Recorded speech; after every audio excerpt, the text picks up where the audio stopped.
खबर शामी कहते हैं चीचावतनी से हमारे नुमाइंदे मोहम्मद उस्मान मलिक की रिपोर्ट के मुताबिक नवाही कस्बा शाहकोट के गांव 3414L में गूंगी बहरी लड़की से मुबैना जाती की कोशिश। घर से करीब दुकान पर सौदा लेने गई 16 साल रिदा फातिमा को असलम नामी शख्स के खाली अहाते में ले जाकर जाती की कोशिश।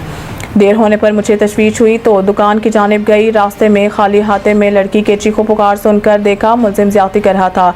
अमरीन वालदा रिदा फातिमा शोर ववेला पर असलम नामी मुलजिम मौके से फरार हो गया। लड़की की वालदा की मदय्यत में मुकदमा दर्ज कर लिया गया है। 15 पर पुलिस को इतला मिलने पर थाना शाहकोट पुलिस मौके पर पहुंच गई। वाही कस्बा शाहकोट के गांव 3414L में घर से सौदा सल्फ लेने गई गूंगी बहरी 16 साल रिदा फातिमा को इसी मोहल्ले के असलम नामी शख्स ने पकड़कर खाली हाथा में ले जाकर मुबैना जाती की कोशिश की। सौदा लेकर घर पहुंचने में देर हुई तो वालदा ढूंढते खाली हाथा के करीब पहुंची तो लड़की की चीखों पुकार सुनी। मुलजिम असलम रिदा फातिमा को बरहना करके हरामकारी कर रहा था।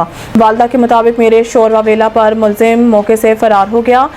थाना शाहकोट पुलिस मौके पर पहुंच के इब्तदाई कार्रवाई के बाद मुलजिम के खिलाफ मुतासर लड़की रिदा फातिमा की वालदा अमरीन की मदय्यत में मुकदमा दर्ज करके फरार मुलजिम की तलाश शुरू कर दी है। लड़की मेडिकल चेकअप के लिए तहसील हेडक्वार्टर अस्पताल मुंतकिल।